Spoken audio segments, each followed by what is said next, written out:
पश्चिम बंगाल में गुरुवार को आईपैक के ऑफिस में ईडी द्वारा छापा मारने के बाद सियासी संग्राम तेज हो गया है। शुक्रवार को कोलकाता में मुख्यमंत्री ममता बनर्जी ने इसके विरोध में एक रैली निकाली।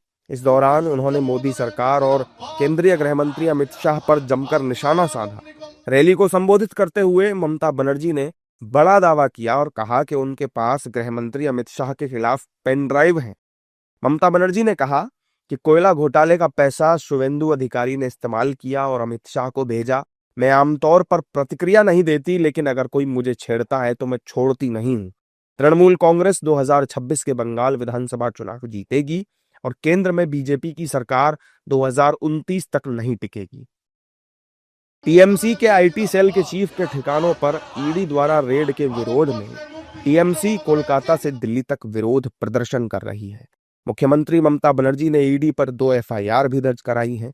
इस दौरान टीएमसी के नेता माजिद मेमन ने सीएम ममता बनर्जी के आरोपों को सही ठहराते हुए कहा है कि बीजेपी ने सब कुछ दांव पर लगा दिया है कि किसी भी तरीके से टीएमसी को राज्य से बाहर करना है। देखिए, ईडी की कार्रवाई जो वेस्ट बंगाल में हो रही है उसके बारे में ये शक पैदा होता है कि ऐसे समय पर जब चुनाव करीब आ गया है और वेस्ट बंगाल में भारतीय जनता पार्टी ने सब कुछ दांव पे लगा दिया कि किसी भी तरह से टीएमसी की सरकार को बेदखल करना है, तो क्या ये ईडी का या सीबीआई का ऐसा कोई कदम है, ये उससे जुड़ा है क्या? ये एक बड़ा सवाल पैदा होता है।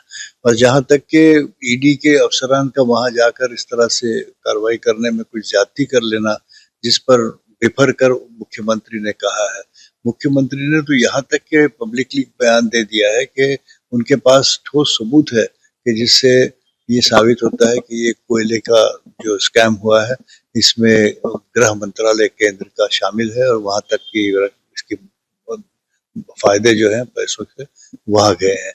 चुनाव से पहले राजनीतिक टकराव और ईडी की छापेमारी को लेकर विवाद तेज हो चुका है। ममता बनर्जी ने ईडी की कार्रवाई को चुनावी हथकंडा बताया है। वहीं बीजेपी ने टीएमसी पर भ्रष्टाचार छुपाने के आरोप लगाए हैं। बीजेपी नेताओं ने कहा है कि ईडी के छापे के बाद ममता बनर्जी ने जिस तरह दस्तावेजों को छीना है, ये लोकतंत्र की हत्या है। ये देखिए, विनाश काले विपरीत बुद्धि, बेड़ा गर्क होने का समय आ गया है। ममता जी की वापसी नहीं होने जा रही है और केंद्रीय एजेंसियों के साथ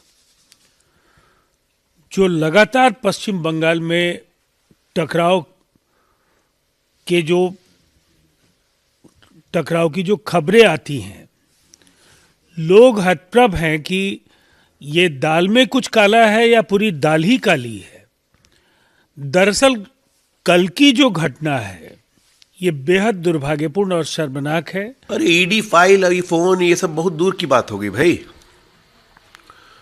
मुख्यमंत्री जांच नहीं करने दे रही है, 2500 पुलिस वालों के साथ ईडी को मारने आ गई। कहां फाइल जांच चाहिए? वो कानून व्यवस्था की बात कहां कर रहे हैं आप? ये अभूतपूर्व स्थिति है। मैं कह रहा हूं सुप्रीम कोर्ट को संज्ञान लेना चाहिए। देखिए, ममता बनर्जी जी का जो परसों का जो दृश्य था, वो लगता है हार के पहले की जो घबराहट है वो साफ उनकी झलक रही थी। अब ईडी रेड कर रही है किसी आपराधिक साजिश के तहत और ममता दी सीधे वहां पहुंच जा रही है अपने अधिकारियों को लेकर, तो साफ झलकता है कि हार के पहले की उनकी घबराहट है और फाइल लेके जा रही है। जिस तरह वो घबरा रही थी, उस फाइल में क्या था? उनके अधिकारी जाके फाइल ढो के गाड़ी में रख रहे थे, पूरा देश देख रहा था।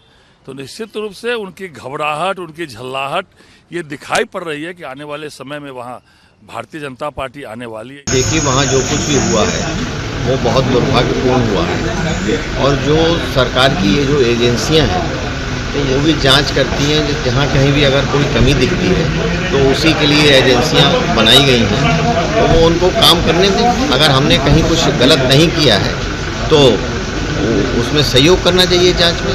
वहाँ सहयोग करने के बजाय पहले भी जब ईडी की कार्रवाई हुई थी तब भी वहाँ उसमें व्यवधान पैदा करने का काम किया गया। पश्चिम बंगाल में विधानसभा चुनाव से पहले ही टीएमसी और बीजेपी के बीच विवाद चरम पर पहुंच चुका है। इधर कलकत्ता हाईकोर्ट ने कोर्ट परिसर में भारी भीड़ और हंगामे की वजह से ईडी की याचिका पर सुनवाई टाल दी है। याचिका में ममता बनर्जी के खिलाफ छापेमारी के दौरान दखल देने के आरोप में एफआईआर दर्ज करने की मांग की गई थी।